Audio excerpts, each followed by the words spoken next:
देखिए हर खबर यहीं पर। सब्सक्राइब कीजिए TV9 भारतवर्ष।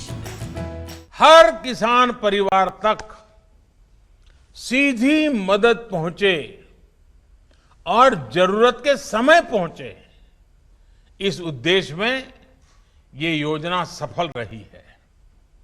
बीते 1.5 साल में इस योजना के माध्यम से 75,000 करोड़ रुपए सीधे किसानों के बैंक खाते में जमा हो चुके हैं।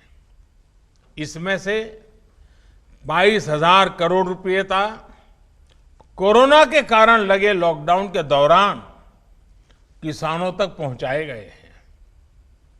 साथियों, दशकों से ये मांग और मंथन चल रहा था कि गांव में उद्योग क्यों नहीं लगते। जैसे उद्योगों को अपने उत्पाद का दाम तय करने में और उसको देश में कहीं पर भी बेचने की आजादी रहती है,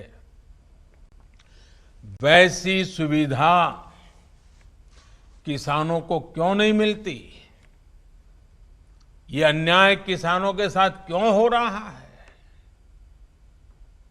अब ऐसा तो नहीं होता कि अगर साबुन का उद्योग किसी शहर में लगा है तो उसकी बिक्री सिर्फ उसी शहर में होगी।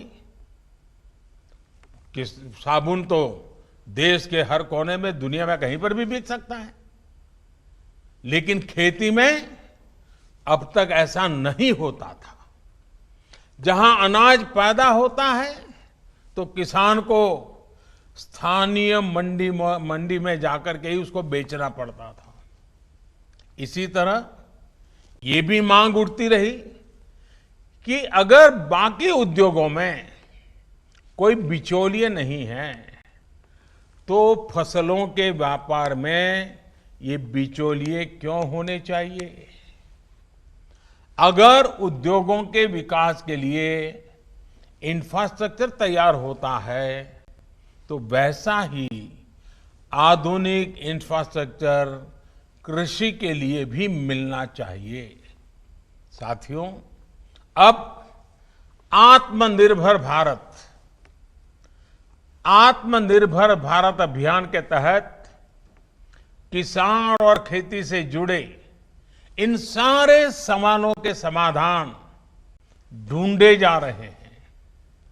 एक देश एक मंडी के जिस मिशन को लेकर के बीते 7 साल से काम चल रहा था, वो अब पूरा हो रहा है।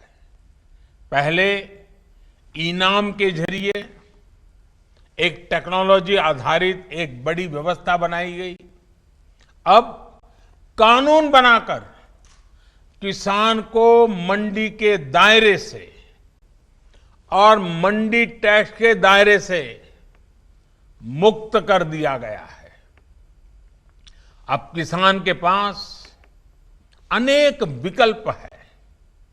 अगर वो अपने खेत में ही अपनी उपज का सौदा करना चाहे तो वो कर सकता है, या फिर सीधे वेयर हाउस से इनाम से जुड़े व्यापारियों और संस्थानों को जो भी उसको ज्यादा दाम देता है उसके साथ फसल का सौदा किसान कर सकता है। फिक्र आपकी, सोमवार से शुक्रवार रात 9 बजे सिर्फ TV9 भारतवर्ष पर।